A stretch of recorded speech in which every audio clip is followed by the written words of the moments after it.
নমস্কাৰ সকলোকে বলক আজি এটা পাৰ্সেল আনবক্সিং কৰোঁ মই ফ্লিপকাৰ্টৰ পৰা বেডশিট এখন অৰ্ডাৰ দিছিলোঁ তাকে চাওঁ বলকচোন কেনেকুৱা কি আহিছে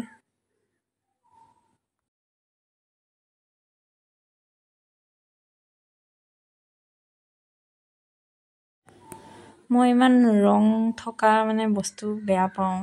লাইট কালাৰ হ'লে বেছি ভাল হয় আৰু কটনৰ বেডশিট বিলাক ললেও মানে কি হয়